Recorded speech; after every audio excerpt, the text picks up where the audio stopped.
Okay, this is my video for the heart dissection practical of the sheep heart.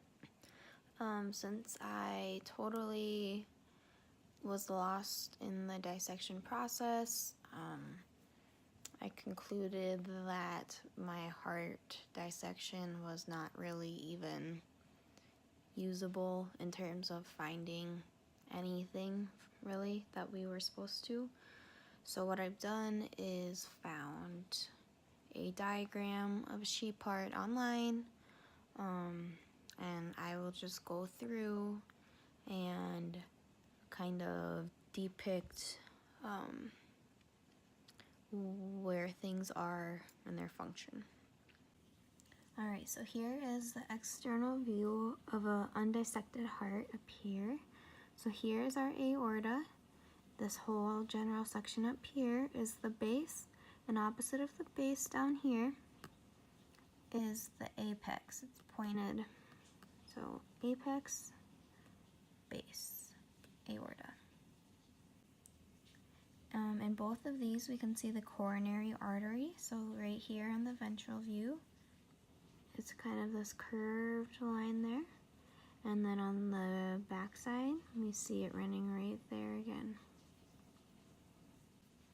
And this number 5 here and here indicates the auricles. There's 2 of them, right and left.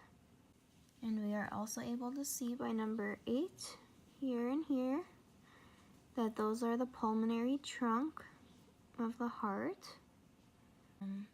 On my sheep heart, I was able to find these pulmonary veins here.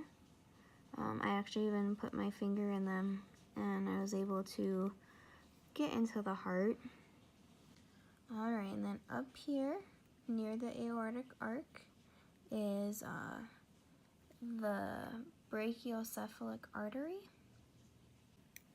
And then this view down here is the heart being dissected in half, allowing us to see the internal features of the heart.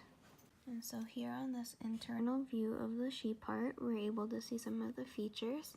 For instance, right here, number 21, is the aortic semilunar valve.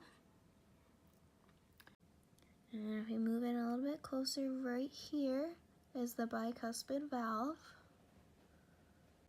And over here, number 16, that indicates our interventricular septum. So it divides the ventricles, both left and right. The superior vena cava lies directly above the right atrium. It's not really visible in this, but it's up here.